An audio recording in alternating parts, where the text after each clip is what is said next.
அன்பர்களுக்கு வணக்கம்.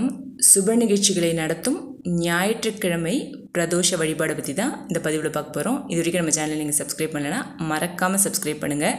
Temples பிளேலிஸ்ட்டை click பண்ணாலே உங்களுக்கு எல்லா வீடியோஸும் கிடச்சிரும். மாதத்தில் வளர்பிறை மற்றும் தேய்பிறை காலங்களில் பிரதோஷம் வந்தாலும் வளர்பிறை காலத்தில் அதுவும் ஞாயிற்றுக்கிழமையில் வரும் பிரதோஷம் மிகவும் விசேஷமானது. அப்படிப்பட்ட சிறப்பான இந்த நாளில் சிவபெருமானை வழிபாடு செய்தால் சகல பாவங்களும் நீங்கும். பிரதோஷம் காலமானது மாலை 4 மணி முதல் 6 மணி வரை உள்ள நேரம்.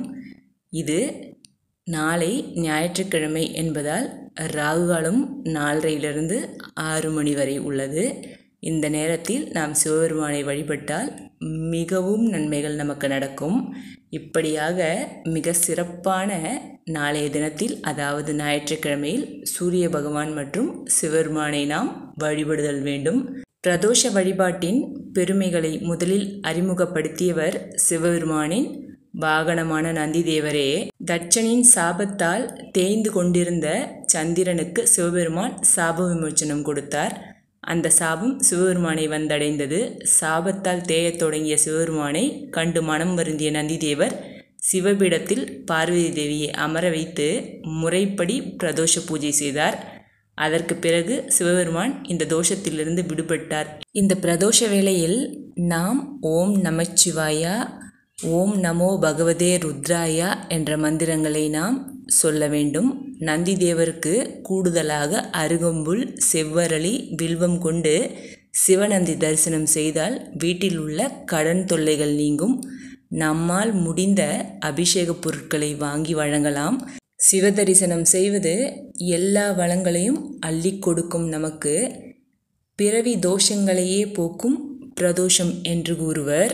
ஞாயிற்றுக்கிழமையில் வரும் பிரதோஷம் என்பதால் நாம் நாளை சிவபெருமானை வழிபட்டால் நமக்கு வாழ்க்கை பிரகாசிக்கும். பிரதோஷ நேர பூஜையின் போது சிவபெருமானை நாம் வேண்டி மந்திரங்களை கூறி வழிபடுதல் மிகவும் நன்மையை தரும்.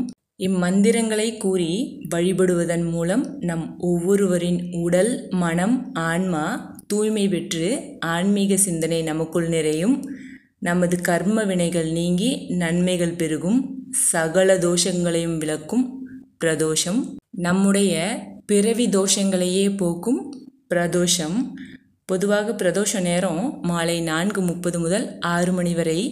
ஞாயிற்றுக்கிழமை அன்று ராகுகாலம் என்பது இந்த நேரம்தான், அதாவது மாலை 4:30 மணி முதல் 6 மணி வரை. எனவே நாளை ராகுகாலமும் பிரதோஷ தருணமும் ஒன்று சேர்ந்து வரும் நாளில் சிவதரிசனம் செய்வது மிகுந்த பலன்களை வாரி வழங்கும். சிவபெருமானுக்கும் நந்திதேவருக்கும் விசேஷ அபிஷேகங்கள், சிறப்பு பூஜைகள் நடைபெறும்.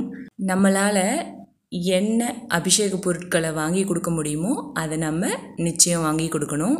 சிவன் கோயிலுக்கு போய் பிரதோஷ வேளையில் நம்ம சிவபெருமானையும் நந்திதேவரையும் நம்ம வணங்கிட்டு வந்தோன்னா நம்ம தெரிந்தும் தெரியாமலும் செய்த பாவங்கள் கூட நம்மளை விட்டு விலகிடுங்க.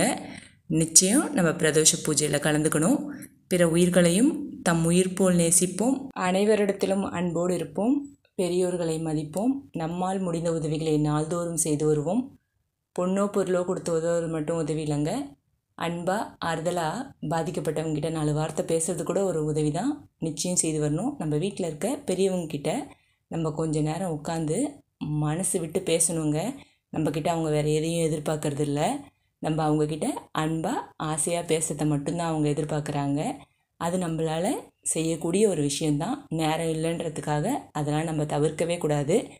நம்ம வீட்டு வாசலில் ஒரு பாத்திரத்தில் தண்ணி வச்சோன்னா பறவைகளும் விலங்குகளும் அந்த தண்ணி குடிப்பாங்க. வெயில் ரொம்ப கடுமையாக இருக்குது.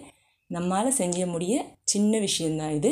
நிச்சயம் செய்து வரணும். நம்பிக்கையோடு செயல்படுவோம். நன்றி, வணக்கம்.